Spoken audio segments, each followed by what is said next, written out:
muri wa mwanya nyene nkuko twama tubikora iyo mo ni nziza n'ukuri nziza nk'iyo bigugwa ngahe abo iyi irobo ni 1500 inusu ni 3000 niyo yiyo office iyi nayo akaba ari karobo ka 1500 hama isabuni ndabona ngani isabuni nziza cyane isabuni iyi nayo nyene ni shampoo yo kumesa ukuropesha mu nzu canke koga akabido aka 5 litres kagugwa 15000 francs amahera y'amarundi 15000 francs abakunze ba Yakin TV abafanze ba Bidondo mwese n'abari bo bose mwese murahawe kazi na karibu kwigurira bino bintu byiza isabuni nziza omo nziza mwese ndazi uko nimwamara kuyigura nejo muzogaruka nayigeje mugabo ko muzamwayikunze cyane ndabaramugije cyane abakunzi ba Yakin TV imbere ya kamera muri kumwe na Novela hama inyuma ya kamera naho muri kumwe na DJ Yakini twarabasezeraniye yuko muzo kuba muronka bishasha buri munsi bishasha bimwe mwama mwifuza kandi ni mukunda kuri no mwanya tugiye gukora ikiganiro na wa mustar mukunda cyane ari kumwe no ndaza kutubwira sino babwira hanyuma abakunzi ba Yakin TV imbere yo gutangura ikiganiro ndashaka ndabasabe kwandi umunsi kwa mukore subscribe share like na comment nimuvyibagire kuko hari abaryoherwa n'ikiganiro ugasanga bavyibagiye ndabaramukije cyane umutumire wacu ni sawa murakomeye ego turakomeye namwe ndabaramukije cyane uraho ni sawa murakomeye urameze neza ndameze neza ndabona murashajije muraberewe mwari muvuye yani tuvuye turi ngaha muhira nyene turiko turadamaza omo ya bio power nyaga ndabona musi nanje murampa ngira ndatana na kamwe basi kugira n'undi musize ngaruka isibyo mama nivyo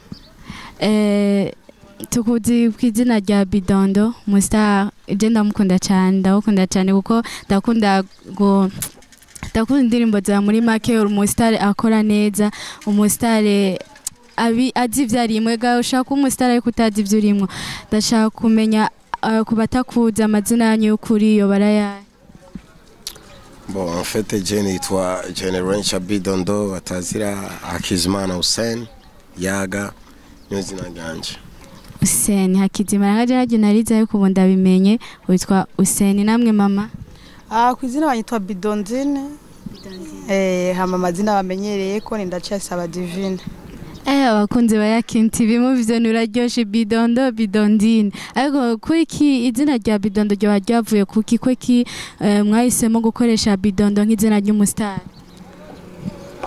bo Bidondo ni izina ry'ubustar ivana na kuntu abafanzi banje bari maye bo vana cyari muto Bidondo abaye nko mu muziki gihe kingana gute yatanguye ryari muri make boje namaze imyaka myinshi mu muziki myinshi cyane nga 20 n'ibintu vraiment ndumu legend ukwiye kuva kera niyo mpamvu ukora neza cyane kuko ubifisemwo uburambe nuri underground bamwe baje hirya ejo ama Bidondo indirimbo woba warakoze ukavuga ati indirimbo ndayikunda cyane indirimbo narayikunze kurusha izindi ndirimbo zose yoba ari nk'iyi indirimbo kuyikunda indirimbo zanje zose ndazikunda ariko ikintu ishobora kubwira abantu kuko ari umuntu ari indirimbo rasohora ikahitinga mbo ari izindi izitari hit me en fait ndazikunda ego Okay uko umuntu ashaka kuba akora ikintu ugasanga aravuga ati iki kintu ndagikunda cyane bivanye n'amajambo arimwo indirimbo narayikunze kurusha izindi zose bivanye n'amajambo yo barimwo niyo mpamvu rero ndababajije indirimbo mwamubona yuko mukunda cyane ariko zose tegeza bazikunda kuko nizi wawe hama Bidondo nk'umustar akunda gura n'ibintu bitandukanye ibibazo bitandukanye ugatuma wumva ucitse intege mu muziki eske ibyo byo babikubako kubona uri umusitari ukaba urazi ko umusitari ukora indirimbo ugasanga hariyo nk'ibintu muhura nabyo bitandukanye bigatuma wumva ucitse intege mu muziki ibyo birabikubako? Oya si kenshi cyane, si kenshi kabisa, mu birabaho ugasanga umuntu yarabikuntu yidebrouiller gusa. Umuntu yidebrouiller, ukuntu yidebrouiller ugacaho ukuntu widebrouiller, ariko urumva biba byabayeho rimwe na rimwe ugasanga biraguciye intege, rimwe na rimwe ukumva umenga n'umuziki wowe uheba. Birashika umuntu akayeba umuziki, kwanza imyaka yonyene ingene iriko ragenda, ari imyaka je ndashobora kukwijija nka 50 ans, je sinshobora kusubira kuririmba, nzoba ndiko ndadandaza utuntu kuri YouTube, udufilme, udukomedi n'ibindi bintu, ngagira ama business me, ari imyaka yonyene iriko ragenda, vraiment sinshobora kuririmba nshaje kuko ndirimbo zanje nizo gutamba.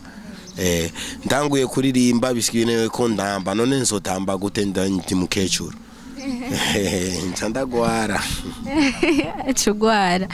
Mama, ku ndirimbo za Bidondo wobuzi wambwiye ko witwa Bidondine, witwa Bidondine sigwariyo nk'indirimbo zi wobuzi akaba arimo nk'ivuga ati indirimbo yo ndayikunda cyane, sinzi ko yo birimwo nk'indirimbo uvuga ati mu ndimbo ziwe zose ndayikunda cyane gose, irimwo amajambo meza aryoshe ahanura yigisha, sinzi ko yo bihari? Aboje indirimbo ziwe zose ndazikunda kuko zose zirigisha, zirimo amajambo meza, zirahanura abana, abakobwa, abajene, abamama, abapapa, zose nta yigira aririmba y'uburofa itagira kimaze, zose ndazikunda mu bisanzwe. Muri make ngira uhora umufasha no kwandika? Oya, kumufasha kwandika byose nigenda ndamufasha kuko umwe wese n'akazi kiwe. Bidondo yoba akunda iki?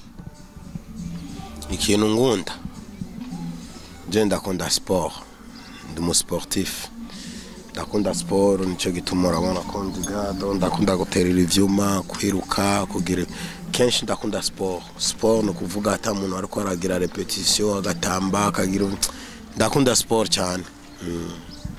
Hama yoba yankiki na yoba yankiki Bidondo? Uvuze sina yoba yankiki Bidondo? Nyiki ico wanka ico kunshavuza kungira ibintu bitabaho, kwanga bo ari umuntu ashobora kukubwira ibintu bitagenda ku murongo aho directement tuca dushwana. Je singunda umuntu kandi singunda umuntu avuze famille wanje nabi, mbo ampete umugore wanje n'abana banje ya Bidondo, kuva utangura umuziki ndashaka kumenya ikintu catumye uhitamwa ku kazi k'umuziki, kuko umuntu afise ibintu byinshi yoshaka gukora ariko wahisemo gukora umuziki. Ni ikihe kintu coba caratumye ukunda uhitamwo ako kazi ko gukora umuziki ukanabibandanya gushika iyo myaka yose igahera n'ubu uracakora neza kandi cyane? Bo ikintu nasanze je natanguye kurimba mu shengero muri Kongo, ikintu ntuma nitayemo mu muziki ni kuko nasanze mfise don talent ikipaji, kuko ya waga yani kuko ikintu ingekuwa sijui kuimba ningeviacha, lakini kutana niko na kipaji chenye watu wengine hawana na hawawezi kukipata. Manke suis fou dans la musique, dans la même ndi fou kuri je nyene, ijwi ryanje ni je nyene ndagifise, na undi muntu turangana ngo ijwi turaririmbana tugasanga amajwi ariko ragenda kujya nene n'abandi abaririmbyi bo mu minsi bose bararirimba ugasanga amasauti natakufanana, nushobora gutahura uyu naka n'uyu naka. James ijwi ryanje je nyene, msikunu ndamba je nyene, msikunu kwambara umuntu arambara ibintu bisanzwe, me ndafise kipaji chene wengine hawana. Bidonda, unajiona wapi dans 5 ans? Dans 5 ans? Dans 5 ans je ndibona ndi Bidondo nzoba ndi umuntu wageze kuri rêve yiwe. Vraiment, je suis sûr et je prie Dieu chaque jour. Dans 5 ans, je vais être un père qui est bien, qui a des enfants avec sa femme, je mange bien et beaucoup de succès. Nzoba mfite studio n'abantu niko ndaherekeza abantu niko ndigisha abazoba bari muri groupe ya Bidondo Style mapema sana. Hapo sasa Bidondo havuyemo akazi k'umuziki, hari kandi kazi mukora ku ruhande tubaye turareka akazi k'umuziki? Nuko je ndi umucommerçant ndadandaza makayabu ngene urabona ndiko ndadandaza omo na madami ndadandaza ibintu binshi, ikintu cyose mbona kinjira amahera urabona abakomersa n'amavuta, nimba rufise amavuta urazana ndakurangurira nje ndadandaza Bidondo mavuta nta kibazo. Commerçant, je rangure tout et je fais tout. Ni kihe kintu coba cyaratumye mutangura kudandaza naona ni biopower, ni kihe kintu coba cyaratumye mufata mutanguza iyi commerce yo kudandaza izi omo nziza cyane? Bo ivyo bintu en fait madame yabikunze ugasanga umuntu ni umwambassadeur wabyo n'umupatron wabyo turazinanye kuva kera, umukombozi n'abandi n'umupatron manager wa biopower, ugasanga turazinanye baca bayaga neza na madame aca birangura nga 300 kg 400 kg kuko abidandaze nabyo bica bisaba ko nabyo turangura ndishobora gushira mu nzu, ifake tubigirire publicité abantu bamenye ahantu bazobikora kuko nabwo nuko nyene. Abakunzi ba Yakin TV nukuri ndatangaye sanze Bidondo nta kintu kimwe adakora, akora umuziki, arakora commerce, murabona isabuni nziza cyane. Je ndaryoherwa ko mama yanyemereye ko aza kumpa kamwe ndagatane, sivyo? Yego nivyo nukuri.